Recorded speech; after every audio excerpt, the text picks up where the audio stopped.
Bismillahirrahmanirrahim. Assalamualaikum warahmatullahi wabarakatuh.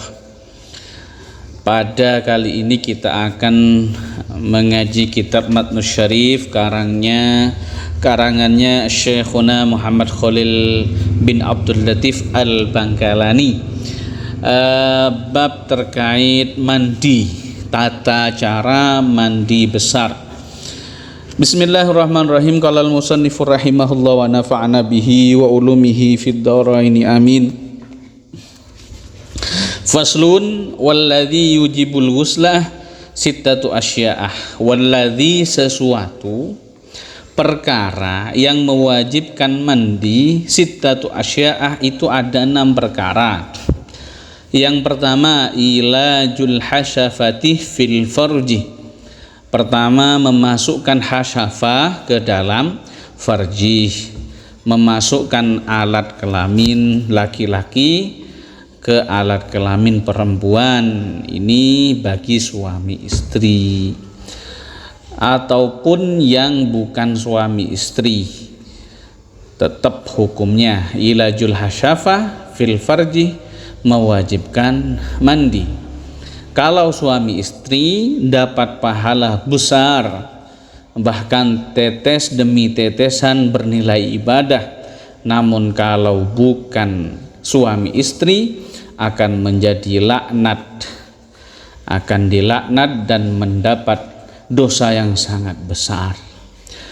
Yang kedua wa khurujul mani, keluarnya sperma atau mani. Keluarnya mani dapat menyebabkan wajib mandi. Masalah cara pengeluarannya bermacam-macam, ngoten nggih. Jadi dengan cara apapun kalau keluar mani maka wajib mandi. Ada cara halal mengeluarkan mani, kemudian selain halal ya mesti haram hukumnya mengeluarkan mani. Bagaimana cara mengeluarkan mani yang halal itu? Ini bisa dengan cara dikeluarkan oleh istri.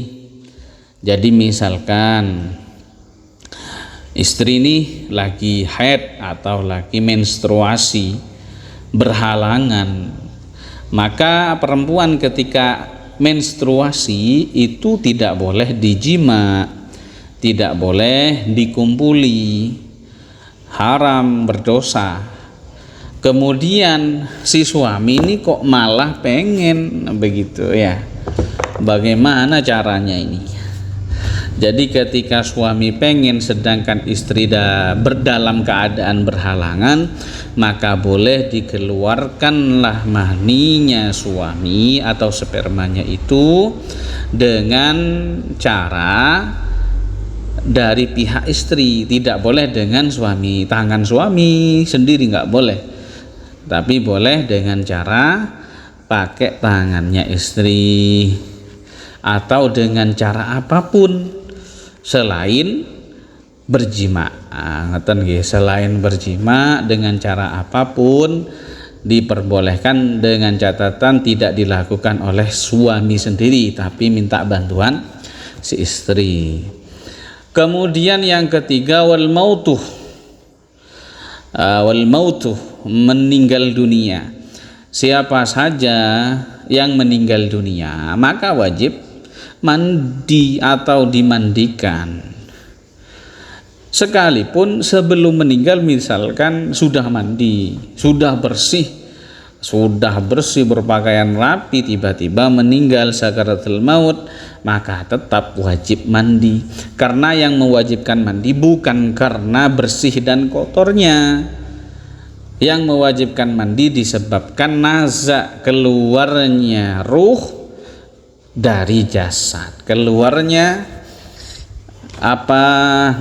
keluarnya ruh dari jasad itu yang mewajibkan mandi. Bukan dikarenakan kotor, oh ini sudah bersih berarti tidak usah dimandikan, boten ya, tapi disebabkan ilatnya, penyebab diwajibkannya mandi ya meninggal dunia itu, keluarnya roh dari badan itu.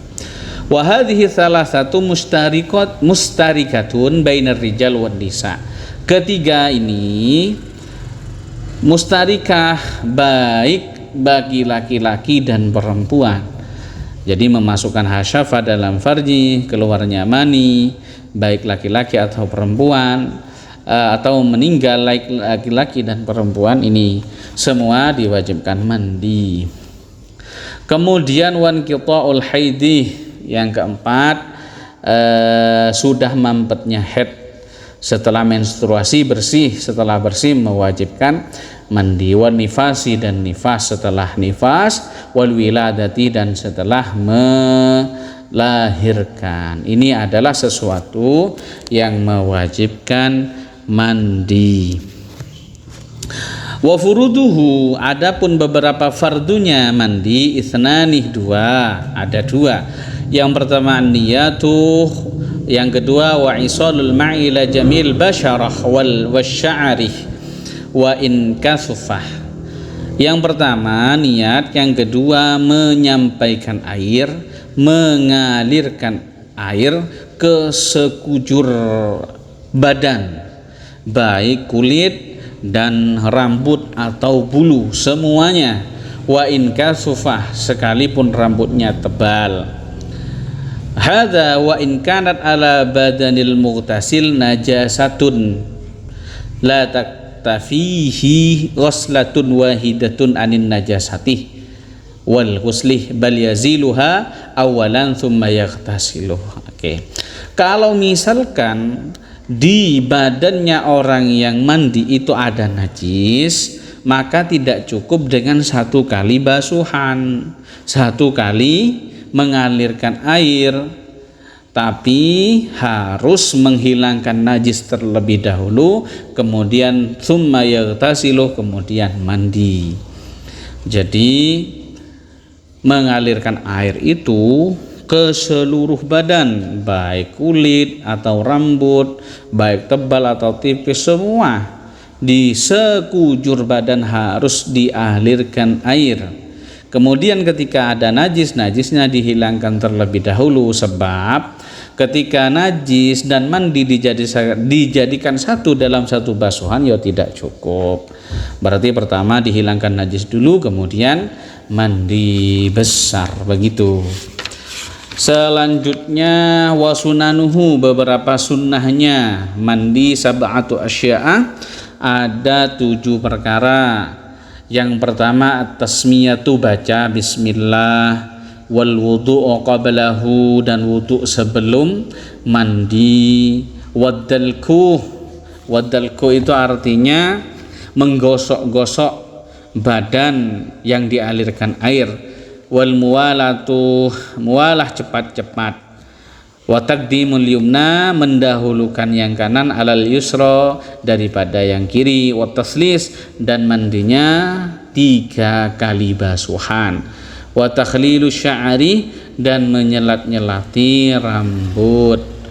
Nah, jadi itulah beberapa kesunahan mandi. Baca bismillah, wudhu terlebih dahulu, kemudian menggosok-gosokkan badan yang dialirkan air, dan cepat-cepat. Jadi artinya cepat-cepat ini hukumnya disunnahkan.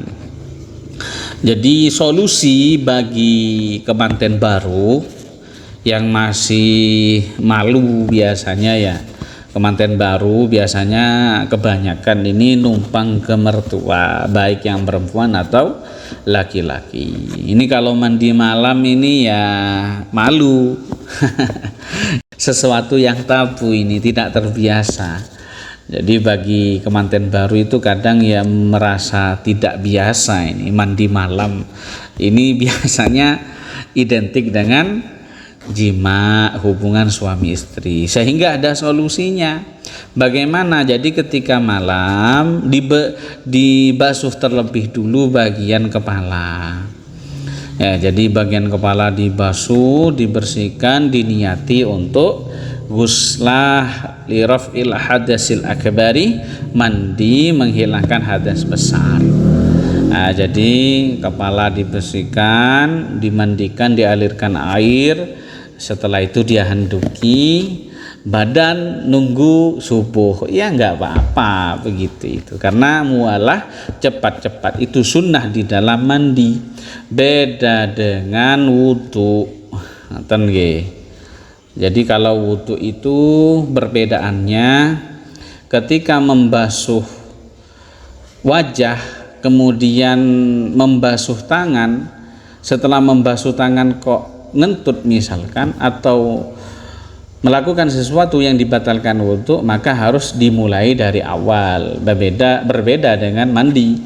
Kalau mandi misalkan sudah membasuh bagian kepala, sudah sah secara syarak, betul-betul mengalirkan semua antara kulit dan rambut sudah basah semua, maka ketika itu melakukan hal yang membatalkan wudhu nggak berpengaruh, ngentut, megang misalkan megang istri dan lain sebagainya, maka tidak berpengaruh. Nah, jadi seterusnya saja, diteruskan selanjutnya. Bismillahirrahmanirrahim. Selanjutnya, wa yusannu li sholatil jum'ah, disunnahkan mandi, disunnahkan mandi bagi siapa? Li sholatil jum'ah, bagi orang yang ingin melakukan sholat Jumat. Ini sunnah mandinya. Wal idaini, hari raya, 2 hari raya, Idul Fitri atau Idul Adha, mandi sebelum itu sunnah. Wal kusufaini, gerhana bulan, sebelum sholat gerhana bulan atau gerhana matahari, sunnah. Wal istisqa, sebelum sholat istisqa minta hujan, sunnah. Kemudian wali ghuslil mayyiti, dan sunnah mandi bagi orang yang memandikan mayit.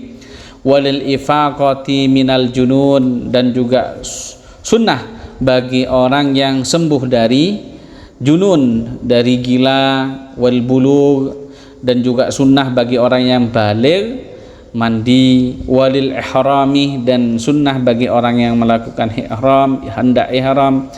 Walil wuqufi bi Arafah, sunnah mandi bagi orang yang hendak wukuf di Arafah dan wukuf wa Muzdalifah, di Muzdalifah. Jadi itu adalah ibadah-ibadah yang disunahkan mandi terlebih dahulu. Wa yahrumu 'alal junubi sab'atu asya'ah. Ini selanjutnya, mudah-mudahan bermanfaat. Akhiran, assalamualaikum warahmatullahi wabarakatuh.